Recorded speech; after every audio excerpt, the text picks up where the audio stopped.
Today's topic is going to be tuning your LS motor. We've got a Cruise and Connect installed in our 63 split window Corvette. And there's a couple of symptomatic problems that we're having with the base tune.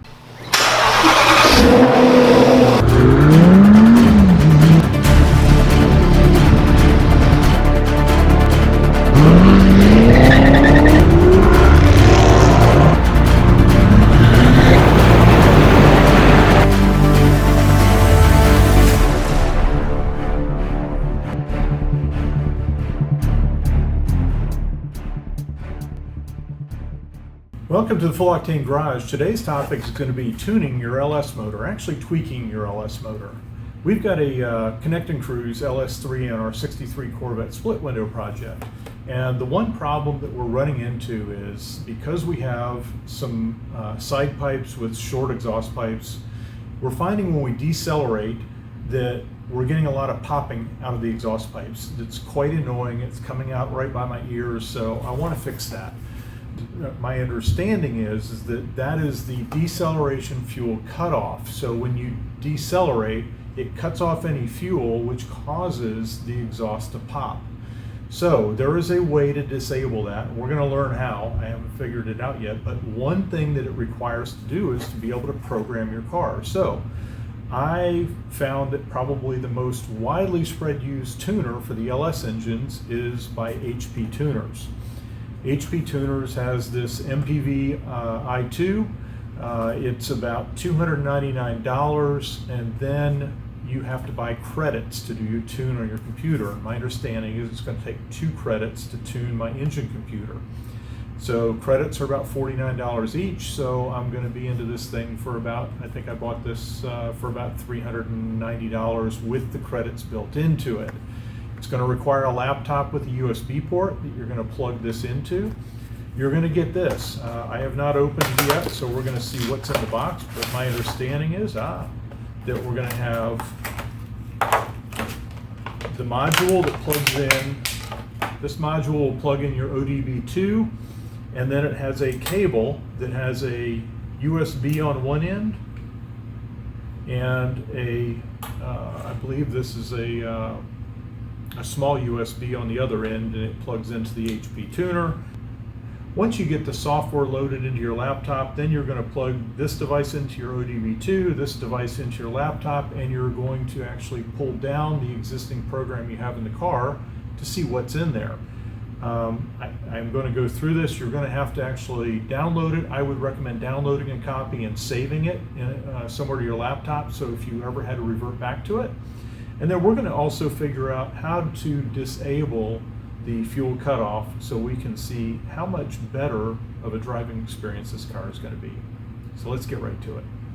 Okay, the very first thing we're going to do once we get the HP tuners is we're going to download the VCM Suite. So you're going to click on VCM Suite, and down in the bottom you're going to see a download button. I've already downloaded it, so we're going to click on it and we're going to go through an install of it.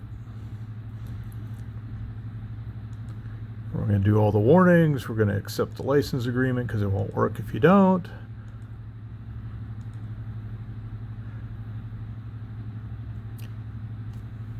And this is going to be a requirement for you to be able to interface your HP tuner device through a USB cable to your laptop to do any programming. So we'll let it go through its install, and we'll come back when the screens are available. Okay, now that we've got the program loaded, we're going to enable the VCM Editor. The VCM Scanner will let us scan the car. The Editor will let us look at code. We want to look at the code. And the program must be a hog because it's a little slow starting. Okay, we're going to go in Imperial.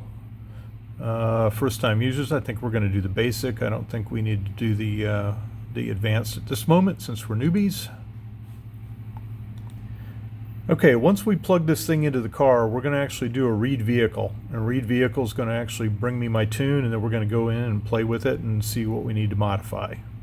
This will actually be write vehicle, so you'll actually be able to re-upload that to the tuner. Once it's on your PC, I believe you're going to have an option to save your config locally. You're going to want to save it and give yourself some names so you remember what they are, like your original tune. So let's get over to the car and see what it does. Okay, now that we've got the ODB2 plugged in through the USB cable into the USB into the laptop, we now will do the HP Tuners, and it's open, and there is a section that says Read Vehicle. Click on that, click Read,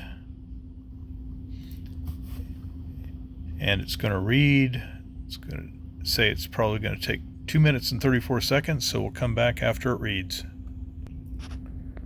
Okay, we're getting close to the end. We're in the 90 percentile range, and it has taken a couple of minutes.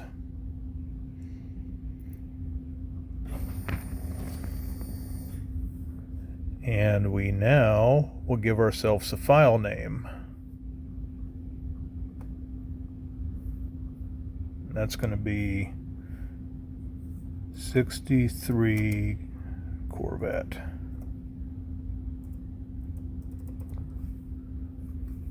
And we're going to save that file. Okay, so now we've got the file, we've got the active file in here. Okay, you're going to want to be in advanced mode. You're going to open the file for your car. This is a file that I've already downloaded. You're going to look at the engine, and I'm going to expand this. And the deceleration fuel cutoff, what we're going to do is, if you kind of highlight over the enable ECT, this is going to say DFCO will be allowed once it reaches this temperature. So you can set it to something extremely high, like 400 degrees Fahrenheit. And then you're going to save the config and upload it to the car, and then that's going to basically disable deceleration fuel cutoff. So now we're going to hit save.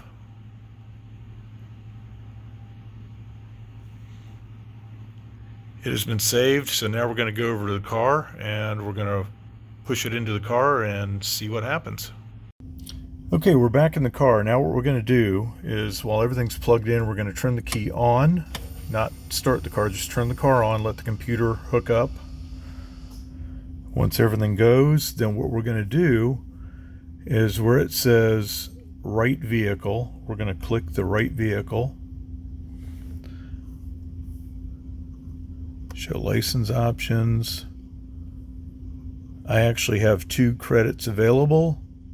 I'm going to use those 2 credits.